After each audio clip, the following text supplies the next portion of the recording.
The wait is finally over. Google's next major hardware event is officially locked in for August 12, 2026.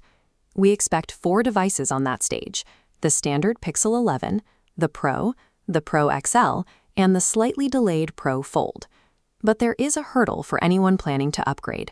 Leaks indicate a flat $100 price hike across the entire new lineup. This chart tracks the falling retail price of the Pixel 10, available today, against that projected premium price tag for the upcoming Pixel 11. Adding to the dilemma, the external chassis and dimensions of the 2 generations are reportedly identical. So the choice is direct. Do you wait months to pay more for a phone that looks the same? Or do you take advantage of the steep discounts on last year's model right now? To find the answer, we have to look past the chassis and evaluate 2 specific internal changes: the approach to network connectivity and the overhaul of the cooling system. These changes begin with the new Tensor G6 processor. Google is shifting production to TSMC's 2-nanometer manufacturing process.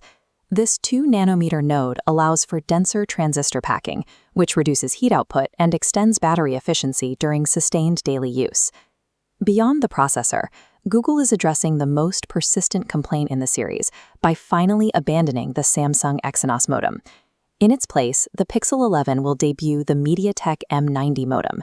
This hardware swap is designed to resolve the cellular dropouts and signal-related battery drain that have affected the Pixel line since the version 6. However, there is a trade-off for this efficiency. To manage manufacturing costs, the Tensor G6 uses a stripped-down, older PowerVR GPU architecture.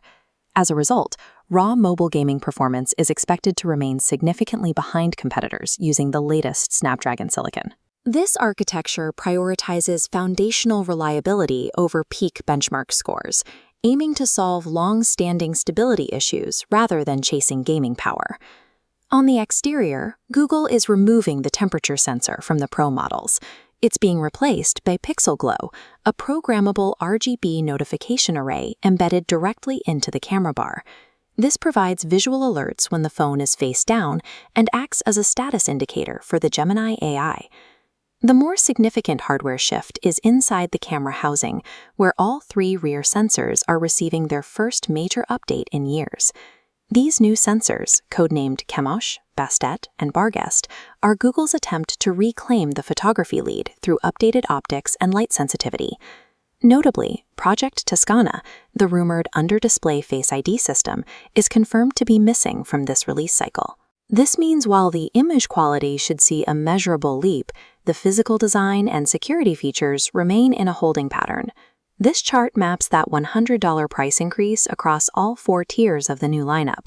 The value proposition for the standard Pixel 11 is further complicated by a leaked 8GB RAM allotment for the base model.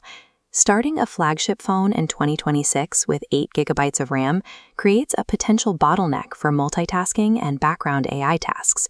Buyers at the entry level will have to decide if that reduced memory is worth the higher entry price, or if they need to pay even more for a higher storage tier.